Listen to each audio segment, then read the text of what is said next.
University మంచి భవిష్యత్తు కోసం తెలుగు విద్యార్థులు ఇష్టపడే యూనివర్సిటీ. కాల్ 9059052378 9059052379. భగవద్గీతని మించిన ఒక గొప్ప గ్రంథం అనేది లేదు. భగవద్గీతని గనక మనం పాటిస్తే, ఆచరిస్తే, చదివిన దాన్ని గనక మనం కరెక్ట్గా ఆచరిస్తే మన నిత్య జీవితంలో చాలా మార్పులు వస్తాయి. మన లైఫ్లో మార్పుల వల్ల మంచి మార్గంలో వెళ్ళొచ్చు, మోక్షాన్ని పొందొచ్చు. రకరకాలుగా మాట్లాడుకుంటూ ఉంటాం భగవద్గీత గురించి. అయితే నిజంగా భగవద్గీతలో ఏముంది, భగవద్గీత వల్ల మనం ఏం నేర్చుకోవచ్చు, ఇలాంటి విషయాలు ఇప్పుడు ప్రభుజీతో మాట్లాడి తెలుసుకుందాం. ప్రస్తుతం మనతో పాటు ఉన్నారు ఇస్కాన్ టెంపుల్ నుంచి ప్రణవానంద ప్రభుజీ గారు. ఇప్పుడు వారితో మాట్లాడి మరిన్ని విషయాలు తెలుసుకుందాం. మనకున్న సందేహాలన్నింటినీ కూడా నివృత్తి చేసుకునే ప్రయత్నం చేద్దాం. హరే కృష్ణ ప్రభుజీ.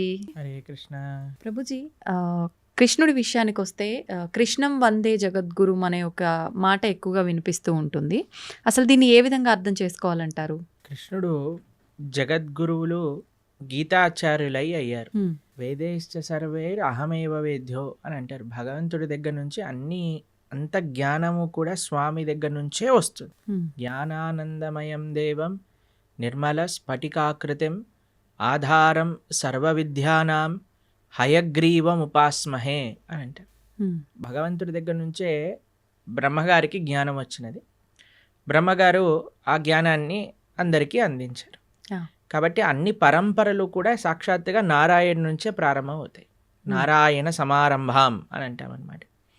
కాబట్టి మనకి 5000 సంవత్సరాల క్రితం ఎప్పుడైతే కురుక్షేత్ర యుద్ధం జరిగింది, ధర్మక్షేత్రే కురుక్షేత్రే సమవేతాయుత్సవ మామకః పాండవాశ్చైవ కిమకర్వత సంజయ.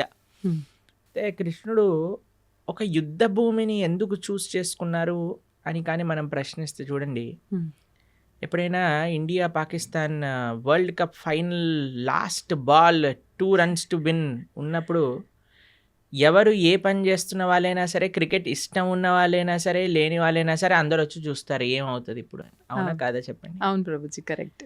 అప్పట్లో ఇండియా పాకిస్తాన్ ఎలా ఉండేదో అప్పుడు కౌరవులు పాండవులు అలన్నమాట. మొత్తం ప్రపంచం అంతా వాళ్ళు ఎంత శక్తివంతం అంటే ఏదో ఒక సైడ్ తీసుకోవాల్సి వచ్చింది అందరికి.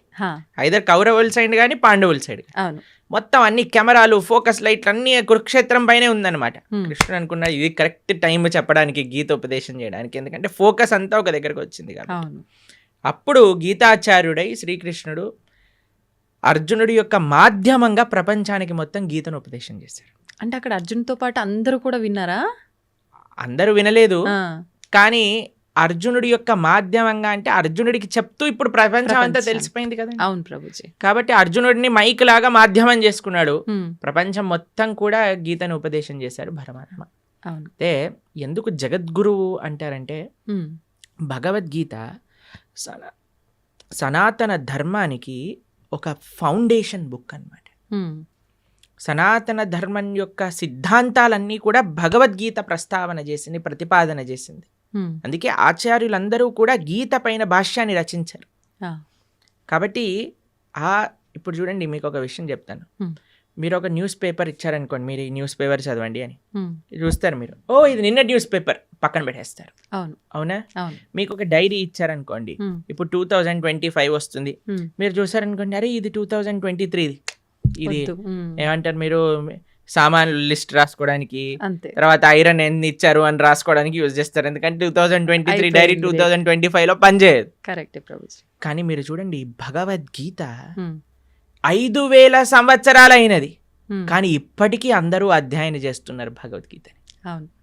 ఇప్పటికీ అన్నిటికంటే మోస్ట్ కమెంటెడ్ బుక్ ఏదన్నా ప్రపంచంలో ఉంటే అది భగవద్గీత. ప్లస్ భగవద్గీతలో ఏం మార్పులు లేవు. స్వామి చెప్పిన 700 శ్లోకాలు ఏవైతే భగవద్గీతలో ఉన్నాయో అవే నడుస్తూ ఉన్నాయి ఇప్పటికి కూడా. ఇంకా వాటి యొక్క అప్లికేషన్ పెరుగుతుంది. మొన్న మేము ఒక మేనేజ్మెంట్ కోర్స్ అటెండ్ అయ్యామన్నమాట. అందులో చెప్తున్నారు, ప్రపంచంలో ఎవరు మేనేజ్మెంట్ ప్రిన్సిపల్ చెప్పినా అది భగవద్గీత నుంచే దొంగతనం చేసినవి. వాళ్ళు తీసుకెళ్ళిపోతారు, దాన్ని ఒక వెస్టర్నైజ్డ్ పబ్లిసిటీ చేసి మనకు అమ్మేస్తూ ఉంటారు. మనమేమో చాలా అమాయకులుగా ఎంత బాగా చెప్పారు. అవన్నీ గీతలో ఉన్నాయి. కాబట్టి గీతాచార్యుడిగా ప్రపంచంలో ఎవరైనా సరే గీత పట్టుకొని చదివితే వారి యొక్క మనసు మార్పు చెంది, వారి యొక్క జీవితం మార్పు చెందే ఒక జ్ఞానాన్ని కృష్ణుడు ఇచ్చాడు. కాబట్టి ఆయన జగద్గురువు అయ్యారు, మొట్టమొదటి జగద్గురువు అయ్యారు. కాబట్టి అందరి గురువులకి ఆయనే గురు. ఆ. ఎందుకంటే ఆయన ఉపదేశం చేసిన తత్వములే మనందరం మాట్లాడుకుంటాం కాబట్టి. అవును. అది నారాయణుడిగా ఆయన జ్ఞానాన్ని ఇచ్చిన, కృష్ణుడిగా ఆయన జ్ఞానాన్ని ఇచ్చిన, వ్యాసుడిగా ఆయన జ్ఞానాన్ని ఇచ్చిన, హయగ్రీవుడిగా ఆయన జ్ఞానాన్ని ఇచ్చిన, హంసావతారంగా జ్ఞానాన్ని ఇచ్చిన, కపిలుడిగా జ్ఞానాన్ని ఇచ్చిన, అన్ని అవతారాలు జ్ఞానాన్ని పంచడానికి కోసమే వచ్చాయి. కాబట్టి ఆయన జ్ఞాన నిధి. అందులో భగవంతుడికి షడైశ్వర్య సంపూర్ణుడు అంటాడు. భగవాన్ అనే వాటికి నిర్వచనంగా పరాశర మహర్షి విష్ణు పురాణంలో షడ్ ఐశ్వర్యములు పరిపూర్ణంగా కలిగినవారు అని చెప్తారు. అందులో ఒక ఐశ్వర్యం సకల జ్ఞానము కలిగినవాడు ఆయన. కాబట్టి ఆయనకి తెలియనదంటూ ఏముండదు. ఆయన ఇచ్చేదే మనకి ధర్మము అని అంట. అందుకే మన శాస్త్రములు ధర్మస్తు సాక్షాత్ భగవత్ ప్రణీతం. భగవంతుడు చెప్పినదే ధర్మము, భగవంతుడు చెప్పిందే గీత.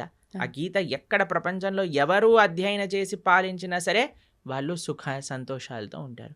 కృష్ణుడు గీతాచార్యుడై జగద్గురువులై వసుదే వసుతం దేవం కంస చానూర మర్దనం దేవకీ పరమానందం కృష్ణం వందే జగద్గురు. అటువంటి గీతా జయంతి మహోత్సవాన్ని కూడా మనం ఇటీవల చేసుకున్నాం.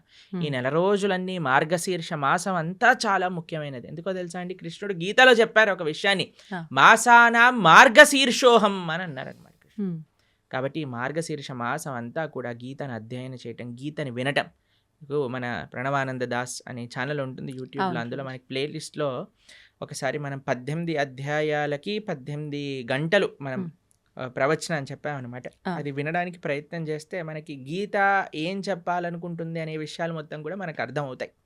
అలా గీతని వినటం, గీతని చదవటం, గీతని 10 మందికి ఇవ్వటం ఈ మార్గశీర్ష మాసంలో చాలా ముఖ్యమైన విధానం అన్నమాట. ప్రభుజీ, గీతా జయంతి అన్నారు కదా, గీతా జయంతి అంటే ఆ రోజు రచించడం జరిగిందా, చెప్పడం జరిగిందా, ఎందుకు అది గీతా జయంతిగా చెప్పబడింది? మీరు ఎప్పుడైనా పుట్టినరోజు, ఒక పుస్తకం పుట్టినరోజు చూసారా అండి?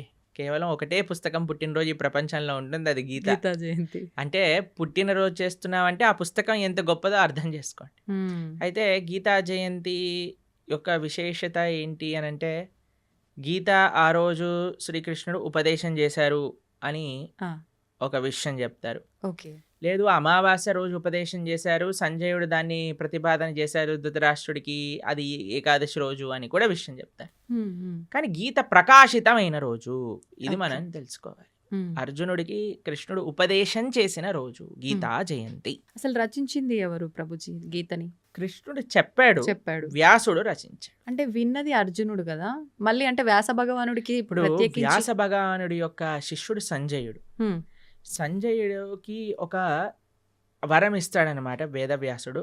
నువ్వు ఎక్కడున్న విషయమైనా సరే నీకు కనిపిస్తుంది, నీకు అది అర్థమవుతుంది అని. ఎందుకంటే ధృతరాష్ట్రుడికి చెప్పాలి, మామక పాండవైశ్చైవ కిమ కుర్వత సంజయ్, ఏం చేస్తున్నారు వాళ్ళు అని సంజయుడిని అడిగాడు. సంజయుడు ఆ దివ్య దృష్టితో చూశాడు. కృష్ణుడు అర్జునుడికి చెప్పిన విషయాలన్నీ కూడా సంజయుడు ధారణ చేసి ధృతరాష్ట్రుడికి చెప్పాడు. సంజయుడు మాధ్యమంగా వేదవ్యాసుడికి తెలిసి వేదవ్యాసుడు కూడా రచించాడు. కాబట్టి మహాభారతము వేదవ్యాస లిఖితం. అందులో కృష్ణుడు ఉపదేశం చేసిన భగవద్గీత మధ్యలో పొందబరుచుంది అనమాట. కాబట్టి భగవద్గీత అటు శృతి ఇటు స్మృతి, అపౌరుషేయము లిఖించబడినది, రెండు కూడా విశేషమైన లక్షణం భగవద్గీతకి. అయితే ఇప్పుడు మనందరం చూస్తున్నది తెలుగులో మనకు కనిపిస్తుంది గీత అని అంటే, ముందుగా రచించింది సంస్కృతంలోనేనా ప్రభుజీ? సంస్కృతంలో ఉన్నప్పుడు అంటే ఎవరంటే వాళ్ళు చదవడానికి అంటే బ్రహ్మాండంగా గీతని ఎవరైనా చదువుకోవచ్చు. చిన్నపిల్లలు, స్త్రీలు, వృద్ధులు, పురుషులు ఎవరైనా సరే గీత అధ్యయనం చేసుకోవచ్చు, బ్రహ్మాండంగా చదువుకోవచ్చు. ఇలా ప్రభుపాదుల వారి దయ వల్ల ఆయన ఏం చేశారంటే గీత యొక్క యాక్సెసిబిలిటీ ఎలా పెంచారు అని అంటే, ఏ లాంగ్వేజ్ సుమారుగా 70 కంటే ఎక్కువ లాంగ్వేజెస్లో శ్రీల ప్రభుపాదుల వారి యొక్క భగవద్గీత ట్రాన్స్లేట్ చేయబడింది. మీకు ఒక విషయం చెప్తాను, లాస్ట్ 50 yearsలో 55 కోట్ల గీత పుస్తకాలు వితరణ చేసింది ఇస్కాన్. 55 కోట్ల పుస్తకములు వితరణ చేశారు ప్రపంచవ్యాప్తంగా. అది గొప్ప విషయం అన్నమాట. కాబట్టి అలా మనం ఈ గీతా వితర అనేది చాలా ముఖ్యమైన సేవ. కాబట్టి మీరు ఏ లాంగ్వేజ్లో శ్రీల ప్రభుపాదుల భగవద్గీత యథాతథం అని మీరు టైప్ చేశారనుకోండి, మీకు ఈజీగా లభించేస్తుంది. దాన్ని చక్కగా మనం చదువుకోవటమే. అది తెలుగులో అంటే తెలుగులో, ఇంగ్లీష్లో అంటే ఇంగ్లీష్లో, హిందీలో అంటే హిందీలో, అన్నిట్లో ఉంది. ఇప్పుడు గీతని అంటే దానం చేయొచ్చా ప్రభుజీ? ఎవరికి దానం చేయొచ్చు అంటారు? ఒకవేళ అంటే దానం మన ఇంట్లో చేయాలంటే? ఉండే పుస్తకాన్ని దానం చేసేయకూడదు. మన ఇంట్లో ఉండే పుస్తకాన్ని మనం చదువుకుంటూ ఇంకో చదువుకోవాలి. పుస్తకాన్ని తీసి దానం చేయొచ్చు. ఇప్పుడు చూడండి, ఆ, అందరికీ ఒక క్రేజ్ పెరిగిపోయింది ఈ మధ్యలో, రిటర్న్ గిఫ్ట్స్ అని. ఆ, సరే, మీరు అవును, ఏ అవును. చిన్న ఫంక్షన్ చేసినా సరే రిటర్న్ గిఫ్ట్ రిటర్న్ ఇవ్వాలి. గిఫ్ట్. ఇప్పుడు వచ్చే గిఫ్ట్ కంటే వెళ్ళే గిఫ్ట్ ఇంకా ఈ ప్రెస్టీజియస్ గా ఉండాలి అని ఆలోచిస్తూ అవును. ఉంటారు. పెళ్లిల్లో ఉండే వాళ్ళందరూ ఆలోచిస్తుంటారు ఏం ఇవ్వాలి, ఏం చేయాలని. మీరు ఏ వస్తువు ఇచ్చినా సరే ఇదేంటి, ఇది అందరు ఇస్తున్నారు, ఇదెందుకు, దీనికంటే ఎక్కువ తీయచ్చు కదా, అన్ని కంప్లైంట్స్ వస్తూ ఉంటాయి. ఎవరు సాటిస్ఫై చేయలేం. అవును. నా పర్సనల్ సజెషన్ ఏంటి అంటే, సనాతన ధర్మంలో ఉండే వాళ్ళు ఎవరైతే వివాహం చేసుకుంటారో రిటర్న్ గిఫ్ట్గా అందరికి ఒక గీతా పుస్తకాన్ని ఇవ్వండి. మంచి సలహా ప్రభుజీ. ఏదో ఒక ఆధ్యాత్మిక పుస్తకాన్ని ఇవ్వండి. దాన్ని ఏదో వంగబెట్టలేడు కదా, పెట్టలేరు. ప్రసాదంగా తీసుకుంటాడు కదా. ఉమ్, ఉమ్. చదివితే వాడు బాగుపడతాడు, బాగుపడతాడు. మీకు ఆ పుణ్యం వస్తుంది. అవును. ఇప్పుడు చూడండి ఎన్ని మంచి విషయాలు ఉన్నాయో. ఉమ్, ఒక వివాహంలో ఎంత కోట్లు ఖర్చు పెట్టేస్తున్నారండి. ఇప్పుడు మీరు చూసే అవును. ఉంటారు కదా. అవును, అవును. అసలు వివాహం పైన కాదు, వెనకాల ముందుండే తోకల పైన. తోకల పైన. అసలు వివాహం 10 నిమిషాల్లో అయిపోవాలి, అంతే. మిగతావన్నీ రోజులు ఆర్భాటాలు. చేసేస్తున్నారు. సరే, ఉమ్. చేసుకొని ఇవ్వండి, కానీ కనీసం పెళ్లి రోజే ఇదైనా చేయండి. కనీసం సనాతన ధర్మ ప్రచారం అవుతుంది, ఉమ్, మీకు పుణ్యం వస్తుంది, ఉమ్. తీసుకున్న వాడికి ఒక ఆపర్చునిటీ దొరుకుతుంది గీతను చదువుకోవడానికి. ఆ, కాబట్టి ఎంతమంది అయితే వివాహాలు చేసుకుంటున్నారో మీరు, కానీ ఈ వీడియో మీ దగ్గరకు వస్తే మీకు కృష్ణుడు ఒక అవకాశాన్ని ఇస్తున్నారు గీత పంచడానికి అని అనుకోండి. ఉమ్. మాకు ఎంతోమంది తెలుసండి, చాలామంది పెద్ద పెద్ద ఆఫీస్ ఫంక్షన్స్ జరిగినప్పుడు, ఏదైనా జరిగినప్పుడు, మొన్నే మేము ఆదిలాబాద్లో ఉన్నప్పుడు ఒక ఆయన 108 భగవద్గీత పుస్తకాలు తీసుకెళ్ళి వాళ్ళ ఇంట్లో జరిగే ఉత్సవంలో అందరికి ఇవ్వాలి అని తీసుకెళ్ళారనమాట. ఉమ్, ఉమ్, ఉమ్. కాబట్టి తప్పకుండా మీకు కానీ గీత పుస్తకాలు కావాలి అని అంటే ఇస్కాన్ ఆదిలాబాద్కి మీరు కాంటాక్ట్ చేయండి. మీకు ఎన్ని వేలు కావాలంటే అన్ని 1000 పుస్తకాలు మేము పంపిస్తాం. అవునా? చక్కగా మీరు రిటర్న్ గిఫ్ట్ రూపంలో గీత పుస్తకాన్ని ఇవ్వండి. ఉమ్, అప్పుడు మీరు అడగచ్చు, ఉమ్. వాళ్ళు చదవరండి చాలా అంటే, మంది చదివే. ఇంట్లో ఉంటే చాలండి. మీకు ఓకే. స్టోరీ చెప్తాను. ఆ, ఒకళ్ళకి మేము గీత ఇచ్చామన్నమాట. వాళ్ళు అన్నారు మా ఇంట్లో చదవరండి పుస్తకాలు అన్నారు. ఉమ్, మీ పిల్లలైనా మీరు చదవకపోతే మీ పిల్లవాడు ఏం చదువుతాడండి, వాడికి అసలు ఇంట్రెస్ట్ లేదండి అని. ఆ, సరే అయ్యా మీ ఇంట్లో పెట్టుకో, ఎవడైనా వచ్చినప్పుడు చదువుతాడు వాడు అని అన్నాను. అంతే. సరే అని వాళ్ళ ఇంట్లో పెట్టుకున్నారనమాట. ఆ, పెట్టుకుంటే వాళ్ళ ఇంట్లోకి హైదరాబాద్లో ఉంటారు వాళ్ళు. ఉమ్. అయితే వాళ్ళ ఇంట్లో ట్రీట్మెంట్ కోసం అని వాళ్ళ చుట్టాలు ఎవరో 3 రోజుల కోసం వచ్చారట హైదరాబాద్లో ఓకే. ఉండడానికి. అయితే 3 రోజులకి పాటు ట్రీట్మెంట్, హాస్పిటల్కి వెళ్ళి ఇంటికి రావటం, హాస్పిటల్కి వెళ్ళి ఇంటికి రావటం అలా జరుగుతుంది. వాళ్ళు అనుకున్నారట సాయంత్రం పూట ఏం చేయాలి అని వాళ్ళకి పుస్తకం షెల్ఫ్లో గీత కనిపించింది. అయితే మేము చెప్పాము ఎవరో ఒకరు చదువుతారు, మీరు అవునవును, ఉంచుకోండి ఇంట్లో అని అన్నాను అంతే. ఆ, వాళ్ళు తీసుకున్నారు, వాళ్ళు చదివారు, ఆ. వాళ్ళకి చాలా నచ్చింది ఆ పుస్తకం. వాళ్ళ ఇంటికి తీసుకెళ్ళిపోయారు. ఉమ్, వాళ్ళు ఉండేది ఎక్కడో మహబూబ్ నగర్ ప్రాంతంలోనే ఎక్కడో. ఆహా. వాళ్ళు గీత చదివి వాళ్ళు భక్తులైపోయారు. ఓహో. మేము ఒక కార్యక్రమానికి వెళ్ళినప్పుడు ఆ. వాళ్ళు మాకు ఈ విషయం చెప్పారు, ప్రభుజీ మీరు ఒకళ్ళ గీత ఇస్తే వాళ్ళ ఇంట్లో ఉన్న గీత మేం చదివితే మేము భక్తులం అయిపోయాం. పోనీలేండి, ఎవరికొకరికి ఉపయోగపడింది మీరు ఎవరికో అన్నట్టుగా. ఒకళ్ళకి ఇప్పుడు బాంబు పెట్టారనుకోండి ఎక్కడో ఒక చోట పేలుతుంది పేలుతుంది. కదండి, అవును. అలానే గీత కూడా అంతే. ఉమ్. మన దగ్గర ఉండాలంతే. మీరు చదవకపోతే మీ పిల్లలు, ఏ పిల్లలు చదవకపోతే ఎవరికో మనవాళ్ళు మనవరాళ్ళు ఎవరో ఒకళ్ళు చదువుతారు. ఉమ్, గీత ఉన్న దగ్గర తరించకపోవటము అంటూ ప్రశ్నే లేదు. ఉమ్. గీత ముట్టుకున్నవాడు, చూసినవాడు, దర్శించుకున్నవాడు, ఒక పేజ్ చదివినవాడు, ఒక అక్షరం చదివినవాడు అందరూ తరిస్తారు, దాంట్లో ఎటువంటి డౌటే లేదు. ఉమ్. ఏ లాంగ్వేజ్ లో ఉన్నది చదివినా కూడా మనకు ఏ కరెక్ట్ లాంగ్వేజ్ గా. లో ఉన్న గీతా మహాత్యం చెప్తుంది, గీత ఎక్కడైతే ఉంటే అది సాక్షాత్తుగా ప్రయాగ క్షేత్రంతో సమానము. ఉమ్, కాబట్టి మన ఇంట్లో మనకి చాలా ముఖ్యమండి. ఉమ్. మనకి మీకు సాంప్రదాయంలో చూస్తే మనం మంగళం అని మంగళహారతి భగవంతుడికి సమర్పణ చేస్తాం. అవును. అందులో శాస్త్రాలకు కూడా మనం మంగళహారతి సమర్పణ చేస్తామన్నమాట. ఏవైతే వైదికమైన గంధములు మన ఇంట్లో ఉంటాయి. ఆ, ఆ. కాబట్టి ప్రతి ఒక్కళ్ళింట్లో గీత, భాగవత, రామాయణాదులు ఉండవలసినదే. ఉమ్. మీరు అనుకోకండి మా ఇంట్లో ఎవరు చదవరు, తెచ్చి పెట్టండి, ఎవరో ఒకరు చదువుతారు. పూజ రూమ్ లో పెట్టి ఉంచొచ్చా ప్రభుజీ? పూజ రూమ్లో పెట్టేసి మంచిగా వాటికి అన్ని క్లాత్ కట్టేసేసి లోపల పెట్టేసి దండలేసేసి పుష్పాలు, పూలు, పసుపు చదవాలన్నా సరే ఆ మూట తీయటం కూడా పలకన్నా సరే వద్దులే బాబు అన్నట్టుగా ఉండకూడదు. ఉండదు. యాక్సెసిబుల్ గా ఉండాలి ఎవరైనా చదువుకోవాలన్నప్పుడు. అవును, అవును. కాబట్టి ఈ పూజ చేసేయమనండి అంటే ఉమ్. ఇప్పుడు అందరూ మొన్న గీతా జయంతి రోజు ప్రవచనం చెప్తున్నాం అనమాట. ఆ, అన్న మీ అందరికీ ఇప్పుడు భగవద్గీత ఆరాధన ఎలా చేయాలో చెప్తాను, అందరు ఫస్ట్ ఆచమనం చేయండి అనగానే అందరు పుస్తకాలు తీసుకొని రాసుకుంటున్నారనమాట. ఫస్ట్ ఆచమనం చేయాలి, దాని తర్వాత మీ కుడి చేత్తో గీత తీసుకోండి, కుడి చేత్తో గీత తీసుకో, ఎడం చేత్తో పట్టుకోండి, దాన్ని ఓపెన్ చేయండి, చదవటం ప్రారంభించండి, ఇదే ఆరాధన అంటే ఓ ఇదేనా ఆరాధన, మేము ఇంకేదైనా చెప్తారే అనుకున్నాం ప్రభుజీ గారు, ఏం పుష్పాలు తేవాలి, ఏం అభిషేకాలు చేయాలి అని. కాబట్టి అంటే భగవంతుడి ఫోటోకు ఆరాధన చేసినట్టు చేయాలనుకున్నారు. ఒక్కొక్క విధానం ఒక్కొక్క వస్తువుకి ఒక్కొక్క రకంగా ఆరాధన చేస్తాం. గ్రంథాలకి ఆరాధన ఎలా చేస్తాము అని అంటే అధ్యయనం చేయటమే ఆరాధన, అది చదవటమే ఆరాధన. ఓకే. కాబట్టి ఏదో మనం ఆరతులు తిప్పేసామా అది ఇది కాదండి. మెయిన్ మనం చదవాలి పుస్తకాన్ని, గీతను, భాగవతాన్ని, వీటన్నిటిని అధ్యయనం చేయటమే ముఖ్యం. ఇప్పుడు చదవాలన్నప్పుడు చాలా మందికి మాంసాహారం తినే అలవాటు ఉంటుంది కదా ప్రభుజీ. మాంసాహారం తిన్న తర్వాత చదవాలనుకుంటే చదవచ్చా? ఫస్ట్ మాంసాహారం మానేయండి అందరూ. మేము మానలేము అనుకుంటే తప్పదు. అలా అలా ఎందుకు అనుకుంటారు మానలేము అని? మనం జీవహింస చేయటం మానలేము అని అంటే ఎలా అంటే చెప్పండి. ఇప్పుడు టెర్రరిస్ట్ అన్నారు అనుకోండి, నేను జనాల్ని చంపటం మానలేను అని అంటారా? అప్పుడు మీరేమంటారా? పర్వాలేదు నాన్న, నీకు అనిపించట్లేదు కదా చంపేసే అని అంటామా మనం? అనలేము. చెప్పండి, అంటారా మీరు? అనలేము. లేదండి మాకు చంపాలనే ప్రాణం ఉంది అంటే కంటిన్యూ అంటామా? అనం కాదు కదా. కాబట్టి మనం ఫస్ట్ నాన్ వెజిటేరియన్ ఆపేసేయండి, ధార్మికంగా ఉండండి. లేదండి మేము ఎంత చెప్పినా మేము మారము అన్న వాళ్ళు పర్వాలేదు, గీత చదవటం ప్రారంభం చేయండి, ఆ గీత యొక్క అనుగ్రహం చేత మానేస్తాం. ఓకే. కాబట్టి మీకు ఒక విషయం చెప్తాను, ఎందుకు మానేయమంటున్నాం అంటే, ఇప్పుడు గీత చదివినప్పుడు అది వంటికి ఎక్కాలి కూడా కదండి. అవును. ఇప్పుడు డాక్టర్ గారి దగ్గరికి వెళ్తారు మీరు, డాక్టర్ గారి దగ్గరికి వెళ్ళినప్పుడు డాక్టర్ ఏం చేస్తారు, మీకు ఈ మెడిసిన్ వేసుకోండి అని ఇస్తారు. దాంతోపాటు ఇవి తినకూడదు అని ఒక లిస్ట్ ఇస్తారు మరి. అవును ప్రభుజీ. డాక్టర్ ఏమంటాడంటే ఇవి తినటం ఆపేస్తేనే నీకు ఈ మెడిసిన్ పనిచేస్తుంది. అవునా కదా చెప్పండి. ఇప్పుడు మీరు నాకు అడిగారు అనుకోండి, ప్రభుజీ మెడిసిన్ మెయినా ఇవి ఆపేయటం మెయినా అని నేను మిమ్మల్ని అడిగాడు అనుకోండి, మీరు ఏం చెప్తారండి? మెడిసిన్ మెయిన్ అని చెప్తా నేను. మెడిసినే మెయినా, ఆపటం మెయిన్ కాదు కదా? కాదు, దాని బదులు ఇంకో ఫుడ్ తినొచ్చు, కానీ మెడిసిన్ ఆపితే అది తగ్గదు కదా ప్రభుజీ. నేను అడిగే ప్రశ్న ఏంటి అంటే, ఇప్పుడు ఈ మెడిసిన్ మెయిన్ అనుకున్నాం అనుకోండి, ఈ మెడిసిన్ వేసుకుంటూ డాక్టర్ తినద్దు అన్న విషయాలు కూడా తింటూ ఉన్నాం అనుకోండి, మనకి మెడిసిన్ శరీరం పైన పనిచేస్తుందా? పనిచేయదు. రెండు మెయినే కదా. ఎంత మెడిసిన్ మెయినో అంతే పథ్యం కూడా మెయిన్. అవును. అవునా కదా.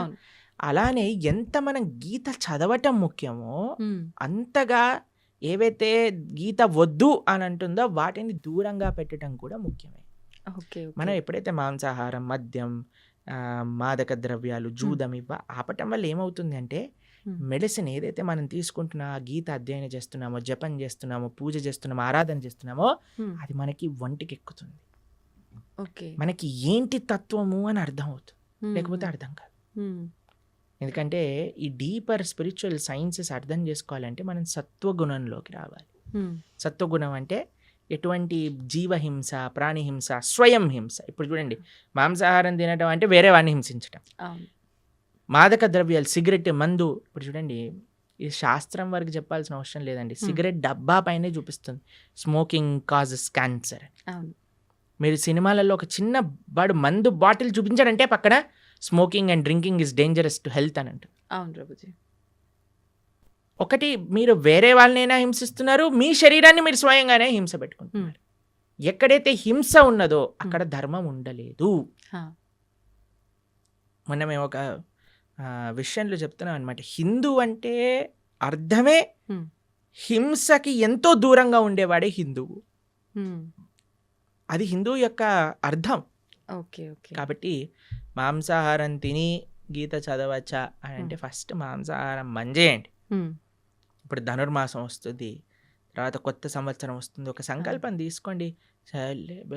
ఎవరైనా అంటారండి మేము తినకపోతే చచ్చిపోతామని? అలాంటి వాళ్ళు ఎవరైనా ఉంటారా అండి? లేదు కదా. అది ఏమి, నేను ఇప్పుడు ఊపిరి పీల్చుకుపోతే చచ్చిపోతాను అని అంటే ఓకే పర్వాలేదయ్యా, ఊపిరి పీల్చుకో అని చెప్తా. నీళ్ళు తాగకపోతే చచ్చిపోతాము, సరే పర్వాలేదు, అది కూడా ఒప్పుకుంటే.